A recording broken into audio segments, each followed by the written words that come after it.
சீதாபதி ராம ராம ராம ராம ராம ராம ராம ராம. எல்லாருக்கும் ஒரு ரிக்வெஸ்ட்டு. என்னுடைய நண்பர் சதீஷ்குமார்னு என்னுடைய நண்பர் ஹாஸ்பிட்டலில் ஐசி வார்டில் இருக்கார். ரொம்ப கஷ்டமான நிலையில் இருக்கார். அவர் சீக்கிரமாக குணமாகி ரிக்கவரி ஆகும்படி பகவானத்தில் பிரார்த்தனை பண்ணிங்க. நாம சங்கீர்த்தனத்தினால பகவானத்தில் நீங்கள் பிரார்த்தனை பண்ணிங்க. அவர் சீக்கிரமாக சரியாகி குணமாகி வீட்டுக்கு வரணும் நல்லபடியாக அப்படின்னு பிரார்த்தனை பண்ணிங்க. சீதாபதி ராம ராம ராம ராம ராம ராம ராம ராம். அவருக்காக ராமநாமம் சொல்லுவோம். ராம ராம ராம ராம ராம ராம ராம ராம். ராம ராம ராம ராம ராம ராம ராம ராம். ராம ராம ராம ராம ராம ராம ராம ராம். ராம ராம ராம ராம ராம ராம ராம ராம். ஓகே, ராம ராம ராம. அவர் நல்லபடியாக குணமாகி சரியாகி வரணும் வீட்டுக்கு. எல்லாரும் கொஞ்சம் பிரார்த்தனை பண்ணிங்க. பேர் வந்து சதீஷ்குமார், அவர் பேர், என்னுடைய நண்பர். ராம் ராம். கோபிகா ஜீவனஸ்மரணம் கோவிந்தா கோவிந்தா. ஜெய் ஜானகிகாந்த ஸ்மரணம். ஜெய ஜெய ராம ராம. ஹர ஹர நம பார்வதி பதையே. ஹர ஹர மகாதேவா. சித்தி விநாயக சுவாமி की जय. आंजनेय स्वामी की जय. सद्गुरु महाराज की जय. सवल साधु मंडली की जय. प्रहलाद नारद पराशर पुंडरीक व्यास अंबरीश शुभ शौनक भीष्मताल्प्यान् रुक्मांगद अर्जुन वसिष्ठ विभीषणादीन पुण्यानिमान परम बाहवदान स्मरामि. सीता लक्ष्मण भरत शत्रुघ्न हनुमत समेत श्री रामचंद्र परब्रह्मणे नमः. ஸ்ரீபதியான சீதாராமுடைய பூர்ண அனுகிற விசேஷத்தினால் நடந்து வரக்கூடிய ஸ்ரவண யஜ்ஞத்துல பகவான் எதுக்காக பக்தர்களாக நம்ம மாற்றியிருக்கிறார்னா உலக க்ஷேமத்துக்காக. பரோபகாரம் தான் பெரிய பகவானுக்கு செய்யக்கூடிய பெரிய தொண்டு எதுனா பரோபகாரம். பிறருக்கு உதவும் போது பகவான் சந்தோஷம் அடைகிறான். பிறருக்காக நம்ம வாழணும், பிறருக்காக பிரார்த்தனை பண்ணணும் அப்படி நினைக்கும் போது தான் பகவான் ரொம்ப சந்தோஷம் அடைகிறான். அதனால பரோபகாரம். பாகவத மகாபாரதத்தினுடைய முடிவு என்னன்னா பரோபகாரம், பிறருக்கு உதவி செய்யணும். அப்படிதான் நான் மகான்கள் வாக்குல கேட்டிருக்கேன் உபன்யாசத்துல. அதனால ஆனா ஒண்ணு, இந்த உலகமானது வெளிப்புறமா கோபப்படுறவங்கள பார்த்து ஆனா உள் மனசை புரிஞ்சிக்காம அவர்களை தான் தவறாக நினைக்கிறது, தப்பாக சந்தேகப்படுகிறது. இது உலகத்துடைய நியதி, அது ஒன்றும் பண்ண முடியாது. யாருமே நம்ம குறை சொல்றதுக்கு இல்லை. ஆபத்து காலத்துல புரிஞ்சுக்கலாம் யார் நல்லவங்க யார் கெட்டவங்க. அதனால சரி, தப்பா நினைச்சாலும் நினைச்சும் போட்டோம். ஆனா வெளிப்புறமா பேசுறத வச்சோ கோவப்படுறத வச்சோ ஒருத்தருடைய ஆழ் மனசுல இருக்கிற அன்பை புரிஞ்சிக்கவே முடியாது. அதனாலதான் அப்போதைக்கு கோவப்படுவாங்க, ஆனா உள்ளுக்குள்ள யாருக்கும் தீங்கு நினைக்க மாட்டாங்க. உண்மையான பாகவதர்கள் சொல்றேன், உண்மையான பாகவதர்கள் நிச்சயமா யாருக்கும் தீங்கு நினைக்க மாட்டாங்க, நல்லா இருக்கணும்னு தான் நினைப்பாங்க. ஆனா அவர்ல தப்பா நினைச்சு நம்ம ஓரம் கட்டிட்டா ஆனா நம்ம மேல் பூச்சா நல்லா பேசுறவங்க பழகாங்க, ஆபத்து காலத்துல என்ன ஏதுன்னு கூட கேட்க மாட்டாங்க. அவர்களை தான் இந்த உலகம் நம்புகிறது. இது உலக நியதி, இது ஒன்றும் பண்ண முடியாது. நான் பொதுவாக சொல்றேன், நான் யாரையுமே இதுவா சொல்லல, பொதுவாக சொல்றேன். பொதுவாக இந்த உலகத்துல பிரகிருஷ்யந்தி அசாதவா வீக்ஷிதந்தி அசாதவா. அதாவது பாகவத மகாத்தியத்துல வருது, கலியுகத்துல சாதுக்கள்லாம் மிகுந்த துக்கப்படுவார்களாம், அசாதுக்கள்லாம் மிகுந்த சந்தோஷம் அடைவார்கள். அவர்களுக்கு தான் காலம் இது, அவர்களை தான் உலகம் நம்பும். ஆனா நல்லவர்கள் பார்க்கறதுக்கு வெளிப்புறமா பார்த்துட்டு இவர்கள் சாதுக்கள் இல்லை அப்படின்னு சொல்லி ஒதுக்கிடும் இந்த உலகம். நான் பொதுவாக சொல்றேன், யாரையும் குறிப்பிட்ட இது எதுவா சொல்லல. எதுவும் அவர்களை தான் கடைசியில் பார்த்தா புரிஞ்சிக்காது, உலகம் புரிஞ்சிக்காது. ஒருத்தரோட பழகினா தானே தெரியும் அவங்க நல்லவங்களா கெட்டவங்களா, என்ன பண்றாங்க. ஒரே ஒரு சின்ன பரீட்சை, பகவத் பக்தி பகவான் சேர்த்துப்பானா? கெட்டவங்களா இருந்தால் பகவான் சேர்த்துப்பானா? அவர்களால் பக்தியில் நிலைக்க முடியுமா? 20 வருஷம் 30 வருஷம் ஒரு விஷயத்துல பக்தியில் நிலைக்கிறாங்கன்னா பகவான் அவர்களுக்கு வாக்குற நாமத்தை வர வைக்கிறான்.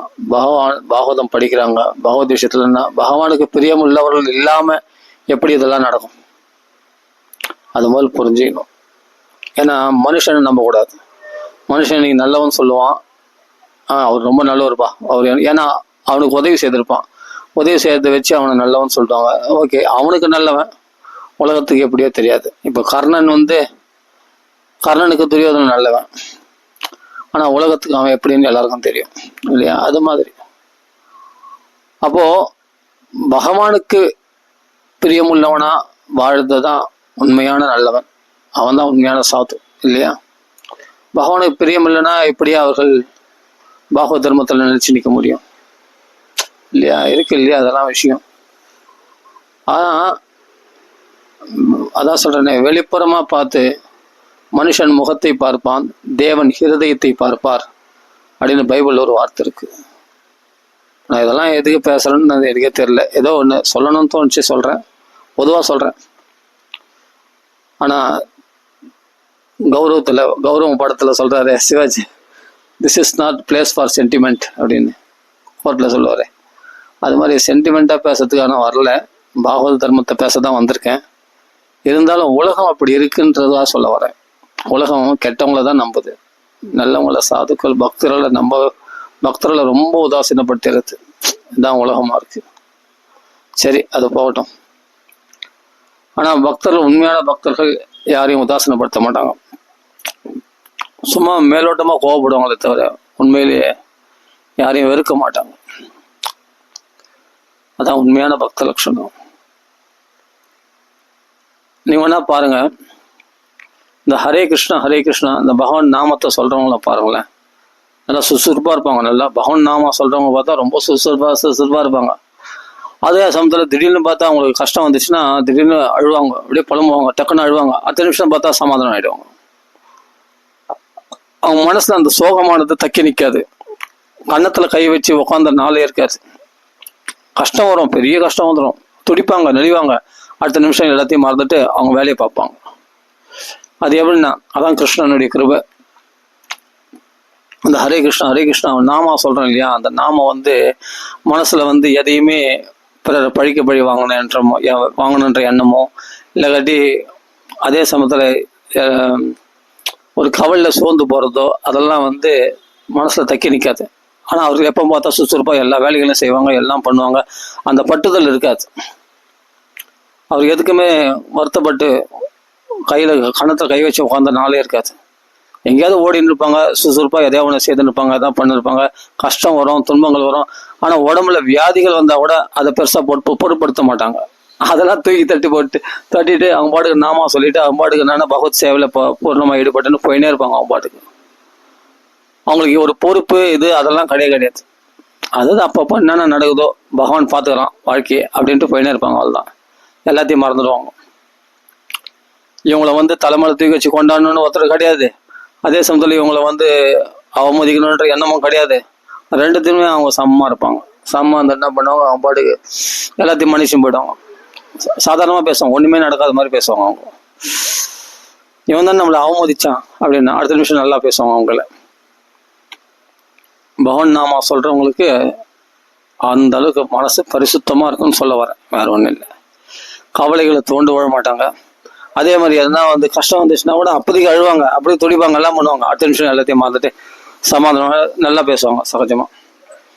இது பக்தருடைய குணம். அவர் பார்த்தா எப்பவும் ஆக்டிவிட்டியா இருப்பாங்க, எப்பவும் சுறுசுறுப்பா இருப்பாங்க, எல்லா செயல்களும் செய்வாங்க, எப்படியாப்பட்ட காரியங்களும் சுலபமா சேர்த்துருவாங்க. அவர் உடம்புல வியாதி கஷ்டம் இருக்கும், அந்த கஷ்டங்கள்லாம் பொருட்படுத்த மாட்டாங்க.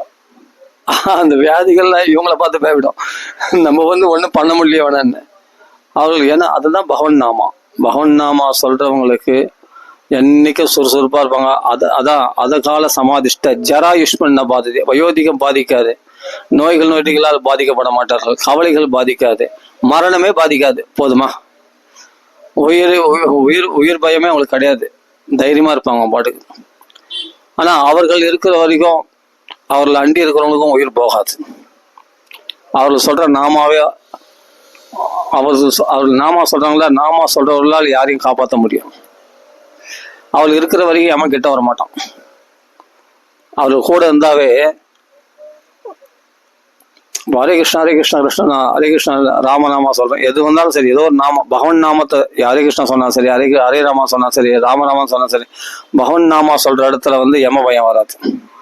அவர்கிட்ட இருந்தால் பாதுகாப்பு, தைரியமாக இருப்பாங்க. இவர்கள் உயிர் அப்போ மற்றவங்க உயிரை காப்பாற்றக்கூடிய சக்தி உடையவர்கள் தங்கள் உயிரை பற்றி அவங்க கவலைப்பட போகிறாங்க, கவலைப்பட மாட்டாங்க. அதனால் அப்போதே திடீர்னு அழுவாங்க, திடீர்னு சிரிப்பாங்க, திடீர்னு இது பண்ணுவாங்க. அவர்கள் மனசில் அவங்க என்ன செய்கிறாங்கன்னு அவங்களுக்கே தெரியாது. உடனே உருகிடுவாங்க. உடனே அவங்க என்னன்னா அப்படியே கடிஞ்சு அவங்க மனசு அப்படியே கனிவாக போயிடும். எல்லாத்துக்கும் இலகிய மன உடையவர்களாக இருப்பாங்க. பகவான் நாமா சொல்கிறவங்க சீக்கிரம் கருணை காட்டக்கூடியவர்களாக இருப்பாங்க. அதே சமயத்தில் எல்லாத்தையும் மன்னிக்கக்கூடியவர்களாக இருப்பாங்க. மனசில் எதுவும் வச்சுக்க மாட்டாங்க. கோபம் தாமெல்லாம் பெருசாக ஒன்று பாதிக்காது. இந்த பகவான் நாமா சொல்கிறவங்களுக்குரிய ஒரு குவாலிட்டி நான் பார்க்கலாம். ஆனால் பகவான் நாமத்தை நிறைய சொல்கிறவங்க, நான் சொல்கிறது ஏதோ கொஞ்சம் நெஞ்சம் பகவான் நாமா சொல்கிறாங்கன்னா இன்னும் பக்குவம் அடையாதவங்க இருக்கிறாங்க. நான் பக்குவம் அடைஞ்சவங்களை சொல்கிறேன். பக்குவம் அடையாதவங்க இன்னும் நிறைய பேர் இருக்காங்க. அவங்களாம் என்னென்னா மனசில் எதனா ஒன்று வச்சுட்டாங்கன்னா அந்த மனசில் வச்சதே ஒரே கரமாக அப்படியே இருப்பாங்க. சில பேர் அவங்களும் பகவான் நாம சொல்லுவாங்க, ஏதோ ஆரம்பத்தில் அவ்வளோதான், ஒரு மாலை 2 மாலை அப்படியே ஏதோ சொல்லுவாங்க. ஆனால் பார்த்தா மனசில் எதாவது வச்சாங்கன்னா அப்படியே வஞ்சனையாக வச்சுன்னு இருப்பாங்க. அது மாதிரியும் சில பேர் இருக்காங்க. அவர்கள் ஆரம்ப ஸ்டேஜ் நல்ல பகவான் நாமத்தை நிறைய சொல்கிறவங்க நிச்சயமாக அவங்க மனசில் எந்த தீங்கான எண்ணத்துக்கும் இடமே கிடையாது. ஆரம்ப நிலையிலேயே அவங்களுக்குள்ள மாற்றத்தை பார்க்க முடியும். சில விஷயங்களை மன்னிச்சுன்னு போவாங்க. ஆனால் அவங்களுக்கு சமாதானம் யாருமே தேவையில்லை. அவங்களுடைய அவங்க சொல்கிற நாமாவே அவங்களுக்கு சமாதானம் கொடுத்துரும். அவங்க நல்ல பக்குவம் அடைஞ்சவங்களா இருப்பாங்க. நோய்களால் கூட பாதிக்கப்பட மாட்டாங்க. ஆனால் அவங்க ரொம்ப சிம்பிளாக எளிமையாக ஆர்ப்பாட்டெல்லாம் பண்ண மாட்டாங்க. ஒரு நோய் வந்துடுச்சுன்னா உடனே ஹாஸ்பிட்டலுக்கு ஓடணும், அதை பண்ணணும், அந்த செக்கப்பு இந்த செக்கப்பு பணத்தை நிறைய செலவு பண்ணணும், அதெல்லாம் பண்ண மாட்டாங்க. சிம்பிளாக ஏதாவது வச்சு நோய் சரி பண்ணி பார்த்துப்பாங்களே தவிர அதுக்காக பெருசாக அழட்டிக்க மாட்டாங்க. இது பகவான் நாமா சொல்கிறவங்களத்துல நம்ம நிறைய பார்த்துருக்கேன். அப்படிதான் எளிமையாக வாழ்வாங்க, ரொம்ப சிம்பிளாக வாழ்வாங்க. அடப்பாடா உயிர் போனால் போயும்போது என் ராமனுக்காக உயிர் போகுது, ராமநாமா சொல்லிட்டு உயிர் போனால் போயும்போது போயேன். ஏன்னா லட்சங்களில் பணம் செலவு பண்ணின்னு உடம்புல வியாதி இருக்கிற மாதிரி தெரிஞ்சதுன்னா உடனே போய் செக்அப் பண்ணி அது பண்ணி அங்கே போய் ஏதாவது குளறுபடி பண்ணி ஏதாவது நோண்டி விட்டாங்கன்னா ஹாஸ்பிட்டல் ஏதாவது நோண்டி விட்டாங்கன்னா எவ்வளோ பேருக்கு அப்போ நடக்குது சிகிச்சைனால. ஒன்றில் ஒரு சின்ன வியாதின்னு போயிருப்பான், அது பெரிய அவங்க ஹாஸ்பிட்டலில் பயமுறுத்தி இது பண்ணி ஏதோ ஆப்ரேஷன் பண்ணி பெரிய வியாதி ஆக்கி உயிருக்கு போராடுற மாதிரி கண்டிஷனை கொண்டு வந்து விட்டுருவாங்க. பணமும் செலவாகும் லட்சக்கணக்கில். எதுக்கு? அது சாதாரண வியாதி அது சாதாரணமாக குணப்படுத்த முடியும்னா அது கொஞ்சம் சாதாரண குணப்படுத்திடலாம். இல்லை பயம், அந்த உயிர் பயம் என்னன்னா பெரிய பெரிய நிறைய பணம் செலவு பண்ணாதான், அதுவும் ப்ரைவேட்டில் பண்ணாதான் அப்படின்ற இதில் நிறைய பேர் என்ன பண்ணுறாங்க, அப்படி போய் நிறைய செலவு பண்ணுறாங்க. அது வசதியவங்க பண்ணுவாங்க.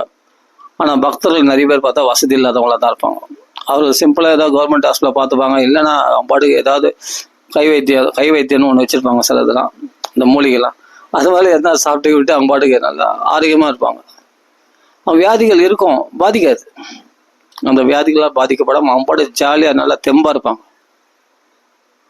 அந்த நோய்களால் பாதிக்கப்படாமல் இருப்பாங்க. நான் நிறைய இன்னைக்கு வரையும் சொல்லப்போனா இந்த ஹரே கிருஷ்ணா மகாமந்திரம் சொல்கிறவங்க பார்த்தா அவங்க நல்லா தான் இருக்காங்க, சந்தோஷமாக இருக்காங்க, அவங்க ஹாப்பியாக இருக்கிறாங்க. நல்லா அதுவும் சுறுசுறுப்பாக, அதிகமான சுறுசுறுப்பாக இருக்காங்க. எல்லா வேலையும் தூக்கி தட்டு போட்டு எல்லாத்தையும் அனாவசியமாக தட்டி போட்டு போயினே இருப்பாங்க பாட்டுக்கு. ஆமாம், எல்லா வேலையும் சிம்பிளாக சேர்த்துட்டு போவாங்க. இதுதான் பகவான் நாமத்துடைய மகிமை. அவர்கள்லாம் எதையுமே சிரமப்பட மாட்டாங்க.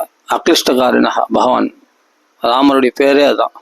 கிளேசம் இல்லாமல் காரியத்தை முடிப்பார் சுலபமாக. அது மாதிரி ஈஸியாக எல்லா செயல்களை சேர்த்துட்டு போயிடுவாங்க. எந்த புகழையும் எதிர்பார்க்க மாட்டாங்க, யாருடைய மரியாதையை எதிர்பார்க்க மாட்டாங்க, எந்த கௌரவத்தையும் எதிர்பார்க்க மாட்டாங்க. அவங்க பாட்டுக்கு என்னென்னா சிம்பிளாக இருப்பாங்க, சாதாரணமாக இருப்பாங்க. அவங்க வரதுன்னா போகிறதுன்னா ஒன்றும் இல்லை. நம்ம இதை செய்யறதுனால எனக்கு இப்படி கிரீடம் தலையில் கிரீடம் சொல்லணும் அப்படின்னா எதிர்பார்க்க மாட்டாங்க. கருணை காட்டணும்னா உடனே கருணை காட்டுருவாங்க, சிரிக்கணும்னா உடனே சிரிப்பாங்க, கோவப்படனா உடனே கோவப்பட்டுருவாங்க, எதனா சொல்லணும்னா உடனே சொல்லிடுவாங்க, யோசிக்கலாம் கிடையாது. ஆனால் மனசில் பார்த்தா ஒன்றே இருக்காது. அடுத்த நிமிஷம் பார்த்தா அவங்க பாடுக்கு பிறருக்கு நலன் விரும்பியாக தான் இருப்பாங்க. சுகர்தா சர்வதேகினா. ஏன்னா அவரில் அவர்கள் பகையாளிகளா உறவாளிகளா ஒரு சிலர் கோச்சிக்கிறாங்க, அவரும் பார்த்தா நல்லா பேசுகிறாங்க. இவரில் நம்ம உறவாளின்னு ஏற்றுக்கிறதா பகையாளி ஏற்றுக்கிறதா ஒன்றுமே புரியாது. ஏன்னா அவர்களுக்கு பகையே கிடையாது. அஜாத சத்ரவகா, பிறந்தவர்கள் யாரையுமே சத்ருவா நினைக்காதவர்கள். அப்போதே கோபிச்சுப்பாங்க, என் உறவினர்களே கோச்சிப்பாங்க, அடுத்த நிமிஷம் நல்லா பேசுவாங்க. அவருக்கு எதிராளின்னு தனியாக ஒரு லிஸ்ட்டு போட முடியாது. ஜென்ம விரோதி இவர்கள்லாம் அப்படின்னு அவங்க மனசுல எதுவுமே யாருமே கிடையாது. யாரை பார்த்தாலும் குறை சொல்ற மாதிரி இருக்கும். அடுத்த நிமிஷம் பார்த்தா சரி, அப்புறமா அடுத்தது அவங்களுக்கு கஷ்டம்னா உடனே போய் அவங்க முன்னாடி போய் நிற்பாங்க. அது மாதிரி தான் பக்தர்கள். பகவான் நாமா சொல்றவங்களுக்கு இந்த குவாலிட்டிஸ்லாம் நிறைய பார்க்கலாம். அப்பப்போ என்னென்ன நடக்குதோ அதை ஃபேஸ் பண்ணிட்டு போனோம். அப்போ கோவம் வந்தால் அப்போ கோவப்பட்டுரு, பேசணும் தோணுதா அப்போ பேசிட்டேன், அதுதான் அடுத்தது. ஏன்னா அதை மனசில் வச்சுக்கின்னு 24 நேரம் போட்டு மனசில் புழிங்கின்னு கஷ்டப்படாத. அது பக்தருடைய லட்சணமே கிடையாது. அப்போ கோவப்பட்டுருவாங்க, திட்டினா திட்டிடுவாங்க, அடுத்த நிமிஷம் மறந்துட்டு அப்புறமா நல்லா பேசுவாங்க. அப்புறம் நம்ம மைண்டு ஃப்ரீ ஆகிடும். நோய்களுக்கு இடம் கிடையாது. மைண்டு தானே நோய்க்கு உற்பத்தி ஸ்தானமே. மனசில் ஏற்படக்கூடிய கலங்கங்கள் தானே, பல விதமான சிந்தனைகள் தானே, தேவையில்லாத குழப்பங்கள் கவலைகள் தானே ஒரு மனுஷனுக்கு நோய்களை உண்டாக்குது. அது வச்சுக்க மாட்டாங்க பக்தர்கள். அடுத்த நிமிஷம் பகவத் விஷயமா தான் பார்ப்பாங்க. அடுத்து நான் பாகவதம் படிக்கலாமா, பகவன் நாமா சொல்லலாமா, இந்த கதையை படிக்கலாமா, அந்த கதையை படிக்கலாமா, அந்த பக்தர்களை பற்றி பேசலாமா, இந்த பக்தர்களை பற்றி பேசலாமா. பௌதிக விஷயத்துல ஈடுபட மாட்டாங்க அவங்க. பௌதிக விஷயம் பிடிக்காது அவங்களுக்கு. அவனை பற்றி இவனை பற்றி வம்பு பேசுறது பிடிக்காது. அப்படியே பேசுனா கோபத்தில் பேசுவாங்க. அடுத்த நிமிஷம் அது மறந்துட்டு இது நிம்மதி கெடுக்கக்கூடியது, பகவத் விஷயம் நிம்மதி கொடுக்கக்கூடியது, அதை பேசிட்டு போயின்னு இருப்போம் அப்படின்ட்டு போவாங்க. அப்போ நம்மளால மாற்றிக்க முடியாதுங்க. ஆனால் மலையான பகவானுடைய நாமா சொல்லும்போது பகவான் நம்மளை மாற்றுவான் பாருங்க. அந்த அந்த கிளாரிட்டி வேற மாதிரி இருக்கும், சூப்பராக இருக்கும். அதை நம்ம நல்லா அனுபவிக்கும் பொழுது தெரியும். மைண்டு ஃப்ரெஷ்ஷாக இருக்கும், மைண்டு ஒரு சாநித்தியமாக இருக்கும். கிருஷ்ண பக்தியில் நம்ம அப்படியே ஹை லெவலில் இருக்கும். பாகவதம் படித்தா நல்லா புரியும். அங்கே தனியாக அர்த்த புஸ்தகம் கூட பார்த்துருக்க மாட்டாங்க. ஆனால் இவங்க படிக்கும் போதே பார்த்தா புரிஞ்சு படிப்பாங்க. நல்லா மனசு சுவையாக இருக்கும். பார்த்தா கண்களில் கண்ணீர் வரும். அப்படி படிப்பாங்க பாகவதத்தை உருகி. ஏன்னா இவங்க அனுபவமாக படிக்கிறாங்க, தன் வாழ்க்கையோடு கம்பேர் பண்ணி படிக்கிறாங்க அந்த பாகவதத்தை. அதனால சுவாது பதே. அதனால பாகவதம் படிக்கிறது அவங்க என்னன்னா அனுபவம், யஸ்வானுபவம் சொன்னார் இல்லையா சுகாச்சாரியார். அனுபவத்தோட படிச்சாதான் அது சுகமே. அப்போ அவர்களாம் ரசிகர்கள், ரசிகாக புவி பாவுகாக, அந்த பாவத்தோட படிக்கணும். அந்த பாவர்களாக இருக்கணும். இருக்கும்பொழுது பாகவதம் அப்படி சுவையா இருக்கும். கருணாத்மாக்கள் பாகவதத்தில் எப்படி இருக்காங்க பக்தர்கள், அப்படிதான் பகவான் நாம சொல்றவங்க இருப்பாங்க. பிரகலாதம் மாதிரி, துருவன் மாதிரி எல்லாரிடத்தும் கருணை காட்டக்கூடியவர்களா இருப்பாங்க. அவரிடத்துல உண்மையான விரோதம், நிரந்தரமான விரோதிகளும் அவங்களுக்கு கிடையாது, நிரந்தரமான நண்பர்களும் கிடையாது. பக்தர்களுக்கு மட்டும். நீ வேணா பாருங்க, யார் வேணா பாருங்க, நிரந்தரமான பக்தர்கள் நம்ம நினைப்போம் இவரில் விட்டு பிரிய மாட்டார். அப்படி கிடையாது. உணர்த்தர்கள் பார்த்தா நல்லா பேசினிருப்பார். ஒரு சமயத்தில் பார்த்தா இவங்களுக்கு திரும்பியா பார்க்க மாட்டார்.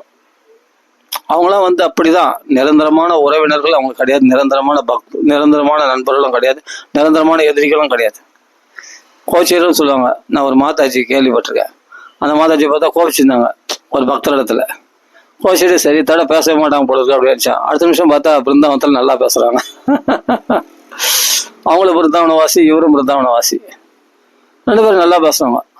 நான் ஒரு தடவை சொன்னேன், அம்மா மாதாஜி இது போல அவரு இது போல பண்ணார் அப்படி ஏதோ சொன்னா, அவரை பத்தி குறை சொல்லாதீங்க, அவர்லாம் சும்மா அவங்க சொன்னதுக்கு தான் நான் திரும்பி சொன்னதுக்கு டக்குன்னு அவளை பத்தி குறை சொல்லுவாங்க. பாகவதர் அப்படின்ட்டாங்க. ஆச்சரியப்பட்டேன். ஏன்? அது அப்படிதான். பகவான் பக்தி பண்ணணும்னா பக்தர்களை துவேஷம் பண்ண விட மாட்டான். பக்தரை துவேஷம் பண்ணா பகவான்கள பக்தி பண்ண முடியாது உன்னால. 2த்துல எதனா ஒன்று சாய்ஸ் பண்ணி நீ சூஸ் பண்ணிக்கோ. உனக்கு என்ன வேணும்? பக்தர்களை பகச்சி பாரியா? அப்போ எங்களை வராது, போயிட்டு பக்தி விட்டு விலகி பௌதிகத்துல போயிட்டு வேற ஏதாவது குடும்ப விஷயமா நீ ஏதாவது பண்ணிக்க போ. பக்திக்கு வராது. பக்திக்கு வரியா? நீ பாகவதில் பகச்சிக்காது. பாகவத போய் சேகரன் கூட அவங்களுக்கு சேகரன் கூட ஹரே கிருஷ்ணா சொல்லு, போய் ராமராம் சொல்லு, அவங்கள போய் விஷ் பண்ணு, அவங்கள போய் நல்லா பேசு, அவங்கள போய் விசாரி, அப்படின்ட்டு புஷ் பண்ணுவான் பகவான். நம்ம ஹிருதயத்துல புஷ் பண்ணி இப்போ அவங்கள போய் நல்ல விசாரி, அவங்க போய் உடனே போய் பாரு, அவங்கள போய் சமாதானப்படுத்திக்கோ, அவங்கள போய் மன்னிப்பு கேட்டுக்கோ, அவங்கள சமாதானப்படுத்திக்கோ அப்படின்ட்டு பகவான் உள்ளேருந்து தூண்டுவான். இது பக்தர்கள் வாழ்க்கையில, என் வாழ்க்கையிலேயே நிறைய நடந்துருக்கு. அதனால அதெல்லாம் பார்க்காத, அவங்க அதை பண்ணாங்க இதை பண்ணாங்க, அப்படி திட்டினாங்க, நம்மளை உதாசீனப்படுத்தினாங்க, அவமானப்படுத்தினாங்க, அதெல்லாம் தூக்கி போடு. அவங்க இப்போ கஷ்ட நிலையில இருக்காங்க, உடனே போய் பார்க்கணும், உடனே அவங்கள போய் விசாரி. அது மட்டும்தான். அப்போதைக்கு இந்த முன்னாடி நடந்தது பின்னாடி நடக்கிறது இதெல்லாம் யோசிக்க மாட்டாங்க அவங்க. அப்போதைக்கு உடனே நல்லது பண்ணிட்டுவாங்க, கோபம் வந்தா திட்டிடுவாங்க. அவங்களுக்கு வேற எதுவும் தெரியாது. ஏன்னா அவங்க என்னன்னா அவங்க சிந்தனையில நடக்கல, பகவான் அவங்களுக்குள்ள இருந்து வழி நடத்துறான். பகவான் புஷ் பண்ணி அவங்களுக்கு அதே சமயத்தில் அவங்களுக்கு தேவையான பாக்கியங்களையும் பகவான் கொடுத்துருவான். இதெல்லாம் போய் அட்டன் பண்ணு, நீ புண்ணியத்தை சேர்த்துக்கோ, நல்ல வழியில் போ அப்படின்னு சொல்லிட்டு பகவான் நாம சொல்றவங்கள பகவானே வழி நடத்துவான். அவங்க மனசுல எதுவுமே இருக்காது, ஃப்ரெஷ்ஷா இருப்பாங்க. சில பேர் ஒரு சின்ன கவலை வந்துச்சுன்னா கூட அப்படியே தோஞ்சு போய் உட்காந்துடுறாங்க. 2 நாள் சாப்பிடல, 3 நாள் சாப்பிடல அப்படின்லாம் சொல்றாங்க. தூக்கம் இல்லை, சாப்பாடு இல்லை அப்படின்னு சொன்னா, இது மாதிரிலாம் பக்தர்கள் இருக்க மாட்டாங்க. சாப்பாடாம இருக்க முடியாது, டக்குன்னு எதனா ஒன்று வயிற்றுக்கு போடணும். அவள் நல்லா தூக்கம் வந்தா தூக்கிடுவாங்க, நல்லா தூங்குவாங்க அவங்களாம் பக்தர்கள், பகவான் நாமா சொல்றவங்க. அவங்க மனசு ஃப்ரெஷ்ஷா இருக்கும். என்ன பண்ண முடியும், வந்துச்சு துன்பம், ஆமா என்ன பண்ண முடியும், துன்பம் வந்துச்சுப்பா, என்ன பண்ண முடியும், தள்ள வயசு அப்படி உட்காந்துடலாமா, அப்படியும் பசிமா. அப்ப நம்ம ஆரோக்கியம் வந்ததை நம்ம மற்றவங்களுக்கு செய்ய முடியும், நம்மளுக்கு கவலை உட்காந்துட்டு அப்ப நம்ம என்ன செய்ய முடியும் அடுத்தது. அதனால அப்படிலாம் இருக்கணும்னு நினைச்சா கூட அவங்களால இருக்க முடியாது. பகவான் என்ன பண்ணா, அவங்க எண்ணங்களை மாத்தி அவங்கள ஃப்ரெஷ் ஆக்கி மறுபடியும் புதுப்பிச்சு அவங்கள மற்ற வேலைகளை செய்ய சொல்லுவோம். அவர்கள் பேசினா கூட, அதனால தான் பக்தர்கள் பேசினா தப்பாவே எடுத்துக்கூடாது. என்ன பேசினாலும் பேசிக்கிட்டோம், அவங்க பேசுறது அவங்களா பேசல. அப்போதைக்கு என்ன தோன்றதோ அதை பேசுறாங்களே தவிர அவங்க மனசுல இருந்து ஆழ் மனசுல இருந்து பேசல. அது அப்போதைக்கு அவங்க கோபம் மட்டும் கோபப்படுறாங்க, சந்தோஷம் பேசினா சந்தோஷம், உடனே அந்த சந்தோஷத்துல பேசுறாங்க, அவ்வளவுதானே தவிர அவங்க மனசுல கிருஷ்ணன் மட்டும்தான் இருக்கும். வேற உலக விஷயமான எந்த ஒரு பாரமும் அவங்க மனசுல இல்லை அப்படின்னு நல்லா தெரிஞ்சுக்கணும். இந்த உலக விஷயமான கலங்கங்கள் அவங்களுக்கு கிடையாது. ததா ரஜஸ் தமோ பாவாகா காமலோபாதயச்சே சேதையேதர் அனாவித்தம் ஸ்திதம் சத்திய பிரசித்த. ஆசைகளோ பேராசைகளோ கோபமோ லோபமோ மோகமோ எதுவும் கிடையாது. அதெல்லாம் ஹிருதயத்தை தொடக்கூட தொடாது. ஏன்னா கிருஷ்ணன் ஹிருதயத்தில் இருக்கிறது. அந்த ஹிருதயத்தை அது அனாவித்தம், அதான் ரஜோகுணம் தமோகுண பாவங்கள் ஆகிய காம குரோதங்கள்லாம் அவங்கள தீண்டக்கூட தீண்டாதான் அப்படின்னு பாகவதத்துல அருமையா சொல்லப்படுகிறது. இதெல்லாம் பக்குவமாடிய புரியும் பக்தர்கள் வாழ்க்கையில. அவங்க பார்த்தா என்னன்னா பெருசா ஆடம்பரமா எளிமையா இருப்பாங்க, ரொம்ப வசதிகள் எதிர்பார்க்க மாட்டாங்க. பகவான் அவங்கள ரொம்ப ஓட வைக்க மாட்டான். அது அவங்களுக்கு அத்தியாவசிய தேவைக்கு என்னமோ அவ்வளவுதான் கொடுப்பான். அதுவும் பக்தர்களுக்கு. ஏன்னா அதிகமா கொடுத்தா எங்க பகவானை மறந்துடுவானோன்னு சொல்லிட்டு பக்தர்களை அவங்க ஆசைப்படுவாங்க. நிறைய நல்ல பெரிய பணக்காரன் ஆகணும், அப்படி வாழணும் இப்படி வாழணும் ஆசைப்படுவாங்க. ஆனா பகவான் கொடுக்க மாட்டானே.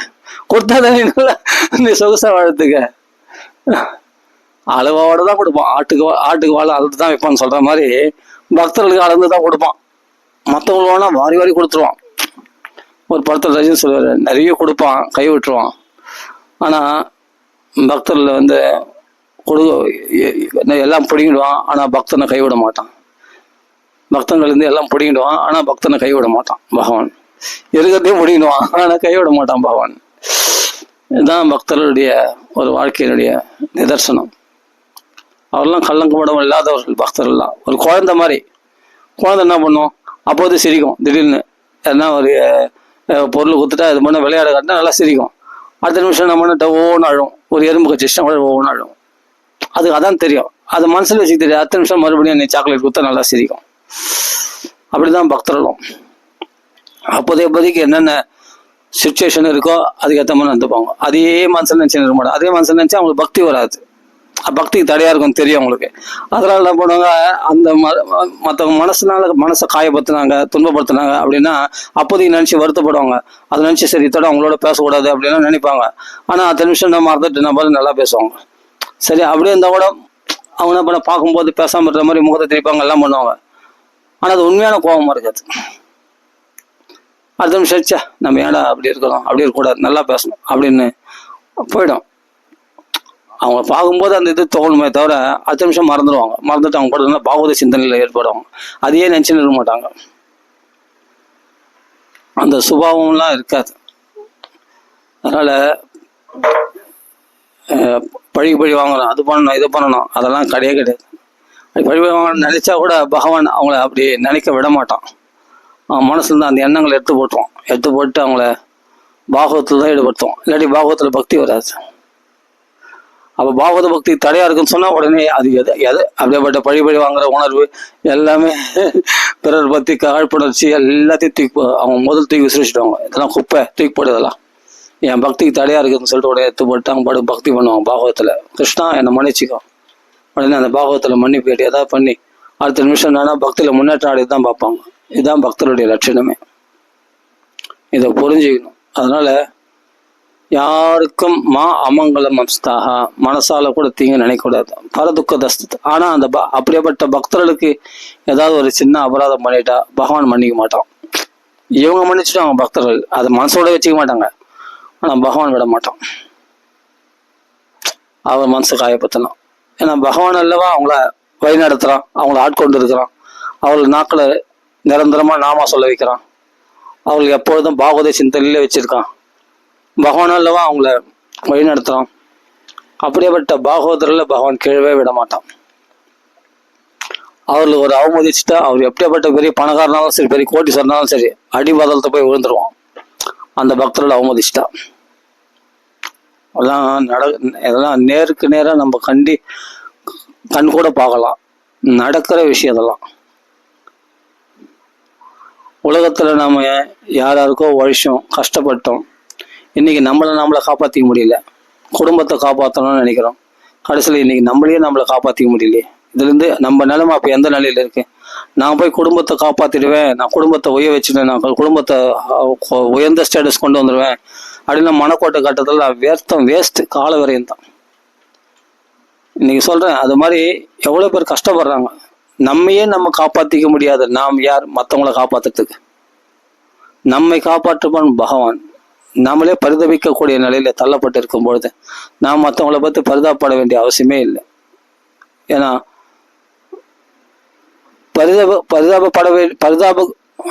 பரிதாபப்படக்கூடியவன் யாருன்னா கிருஷ்ணன் தான். இப்போ கிருஷ்ணன் தான் நம்மளை பரிதாபப்படுவான். பகவான் ஒருத்தர் இருக்கும் போது பரிதாபப்படுறதுக்கு நீ யாரு? உன்னை பத்தி நீ கவலைப்பட வேண்டிய அவசியம் இல்லை. சந்தோஷமா இருக்கிறது மட்டும்தான் வாழ்க்கை. அந்த சந்தோஷம் எதில் இருக்குதுன்னு தெரியாம நாம எதுலயோ சந்தோஷத்தை தேடுறோம். உண்மையா பாகவதத்தை பாகவதத்தை நிறைய நாமாக்களை நிறைய சொல்லிட்டு மனம் உருகி ஒருமுகப்பட்ட மனசோட பாகவதத்தை பற்றி பாருங்க. உங்களுக்கு எல்லாமே அதுல உள்ளது எல்லாமே சத்தியம் பரம் தீமையே. அது உள்ளது எல்லாமே சத்தியமானது. நம்ம பொய்யானது மட்டுமே பார்த்துட்டு பாகவதத்தை புறக்கணிக்கிறோம். பாகவதத்தை புறக்கணிக்கக்கூடிய ஒரு சப்ஜெக்ட் கிடையாது. பாகவத்தில் உள்ள ஒன்று ஒவ்வொரு வார்த்தையும் ரத்தனம். ஒவ்வொரு வார்த்தையும் நம்ம வாழ்க்கையில நிதர்சனமா நடக்கிறத நம்ம பார்க்கலாம். அப்படியே படம் பிடிச்சு காட்டியிருக்காங்க பாகவத்துல எல்லாமே அனுபவபூர்வமானது. அதை நம்ம ஆழ்ந்து படிக்கணும். ஒரு ஸ்லோகம் படிச்சாலும் ஆழ்ந்து படிச்சு அதை நம்ம வாழ்க்கையில நம்ம கம்பேர் பண்ணி பார்த்தோம்னா, இப்ப நான் சொன்னேன் இல்லையா, தாவத் பயம் திரவிணகேக சுஹ்ர நிமித்தம் சோகஸ்பிருகா பரிபவ விபுலஸ்ட லோபகா தாவத் மன்மேதி அசத் அவக்ரஹ ஆர்த்தி மூலம் யாவண்ணதே அங்கிரிம் அவயம் பிரவரணீத லோகா பிரம்மஸ்துதி. 9வது அத்தியாயம் 6வது ஸ்லோகம் 3வது ஸ்கந்தம். இது பாகவத்துல வருது. இது சாதாரண ஒரு ஸ்லோகம் தான். இது நம்ம வாழ்க்கை ஃபுல்லா இதுல அடங்கியிருக்கு. பகவான் நாமா சொல்றவங்க இதுல பாதிக்கப்பட மாட்டாங்க. இந்த சோகம், பயம், ஆசைகளால, பேராசைகளால, அதுவும் உறவு நிமித்தமா, பண நிமித்தமா, வீடு நிமித்தமா, சொத்து சோகங்கள் நிமித்தமாக சோகங்கள், பயங்கள், கோபங்கள், தாபங்கள், இவைகளால மமகாரம் பாராட்டிருந்து என்னுடைய பாராட்டிருந்து எவ்வளவு அவஸ்தைப்படுறாங்க. இந்த பாதிப்புகள் எது வரைக்கும்னா பகவான் திருவடிகளை தொடர வரைக்கும். இதெல்லாம் பகவான் நாமா சொல்றவங்களுக்கு இதெல்லாம் பாதிக்கப்படாது. அவரெல்லாம் அதிதிவத்து 11வது ஸ்கந்தம் சொல்றாரு. அதிதிவத்து ஒரு விருந்தாளி போல தன்னோட சொந்த வீட்டிலே ஒரு விருந்தாளி போல இருந்துட்டு போயிடுவாங்களாம். ஆனால் என்னைக்கு இந்த கட்டையை தள்ளுறானோ பகவான் கீழே சாய்க்கிறானோ அது வரைக்கும் பகவான் நாம சொல்லி பகவத் பக்தி பண்ணிட்டு இந்த வீடு எந்த இல்லை, இந்த தேகமே எந்த இல்லை அப்படின்ட்டு போயிடுவாங்க. அதிதிவத், அதிதி யாருன்னா விருந்து, ஒரு விருந்தினர். ஒரு வீட்டில் போறாங்கன்னா அந்த வீட்டில் அவங்க உரிமை கொண்டாடுவாங்களா? அவர்களே வந்து கொண்ட வந்திருக்காங்க, ஒரு விருந்தினர் வந்திருக்காங்க, அவங்க கொடுக்குற மரியாதை கொடுத்தா வாங்கி சாப்பிடுவாங்க, மரியாதை கொடுக்கலன்னா அவங்க சாப்பிட மாட்டாங்க, அவங்க பாடி இறந்து போயிடுவாங்க. அது மாதிரி தான் அவங்க தங்கள் சொந்த வீட்டிலே இருப்பாங்களாம் பக்தர்கள். அப்படிதான் இருக்கணுமா? அப்படி இருக்கிறவனால எந்த பட்டுதலாலையும் பாதிக்கப்பட மாட்டோம். பக்தர்களை வந்து பட்டுதல்கள் பாதிக்காது. அவர்களுக்கு பட்டுதலே அவர்களே வாண்டடா போய் விழணும்னு நினைச்சா கூட பகவான் அந்த பட்டுதல்ல விழவிடாம பகவானை சிண்டை பிடிச்சி தூக்கிடுவோம். பெருசா பாதிக்காதபடி டக்குனு மைண்டை சேஞ்ச் பண்ணி வேற நினைவுகள் உண்டாகிடும். பக்தர்கள் பார்த்தா ஒரு இந்த இதுதான் நினைக்கிறாங்க, இப்படி பேசுறாங்கன்னு அதே நினைவில் இருக்க மாட்டாங்க. டக்குன்னு பார்த்தா வேற நினைவு சேஞ்ச் ஆகிடும். வேற நினைவு சேஞ்ச் ஆகிடும்னே அவங்க மூடு மாறிடும், அவங்க சுச்சுவேஷனும் மாறிடும். அவர் வேற விஷயத்தை பத்தி பேசுவாங்க. எப்படி அவ்வளவு சீக்கிரம் மறந்துட்டாங்க? இந்த சோகங்கள்ல நிரந்தரமா ஒரு கஷ்டத்துல இருக்கு, அப்படியே அதே நினைச்சுட்டு இருக்க முடியல. கொஞ்ச நேரம் நினைப்பாங்க, 10 நிமிஷம் புத்தியை மாத்திருவான் பகவான். இதுதான் பகவான் அவங்களுக்கு பக்குவப்படுத்துறது. உடனே அவங்களுக்கு நிம்மதி கொடுத்துருவான். இது மாதிரி ஒவ்வொரு விஷயத்தையும் பார்க்கலாம். அதனால இந்த பாகவத்தில் உள்ள ஒரு ஸ்லோகம், இந்த தாவத் பயம் திரவிணகேக, எதனால பயம் உண்டாகுதுன்னா சொத்து நிமித்தமாக, பொருள் நிமித்தமாக, உறவினர்கள் நிமித்தமாக, நம்ம உற்றார் நம்ம தேக நிமித்தமாக, இந்த வீடு நிமித்தமா பல விதங்கள்லாம் சோக மோக பயங்களால் பாதிக்கப்படும். அப்ப இது எப்படி போகும்? இது நாமளா விட முடியுமா? அந்த சோக மோகத்தெல்லாம் பயத்தெல்லாம் விட முடியுமான்னா முடியாது. பகவான் திருவடிகளை கட்டி பிடிச்சிக்கோ. யாவன்னதே அங்கிரியம் அபயம் பிரபணித லோகம். பகவான் திருவடிகள் கட்டி பிடிச்சிருந்தா அவன் நாமத்தை நிறைய சொல்லு. அது ஒண்ணுதான் நம்மளுக்கு சாஸ்வதமா விடுதலை கொடுக்கக்கூடியது. ஃப்ரெஷ் ஆகிடும். எல்லாத்தையுமே பகவானுடைய லீலைகளா பார்த்துன்னு போவேன். எது நடந்தாலும் பகவானுடைய அனுக்கிரகமா எடுத்துன்னு போறது தான் வைராக்கியம். சுகம் துக்கம், லாபம் நஷ்டம், வெற்றி தோல்வி, மானம் அவமானம், பிறப்பு இறப்பு, சுகம் துக்கம், லாபம் நஷ்டம் எல்லாத்தையுமே சமனா பார்க்குற புத்தி வந்துடும். அந்த பக்குவம் வந்துடுச்சுன்னா உலகத்தில் நீ அசைக்க, உன்னுடைய சாந்தி யாரும் அசைச்சு பார்த்துட முடியாது, யாரும் அசைக்க முடியாது.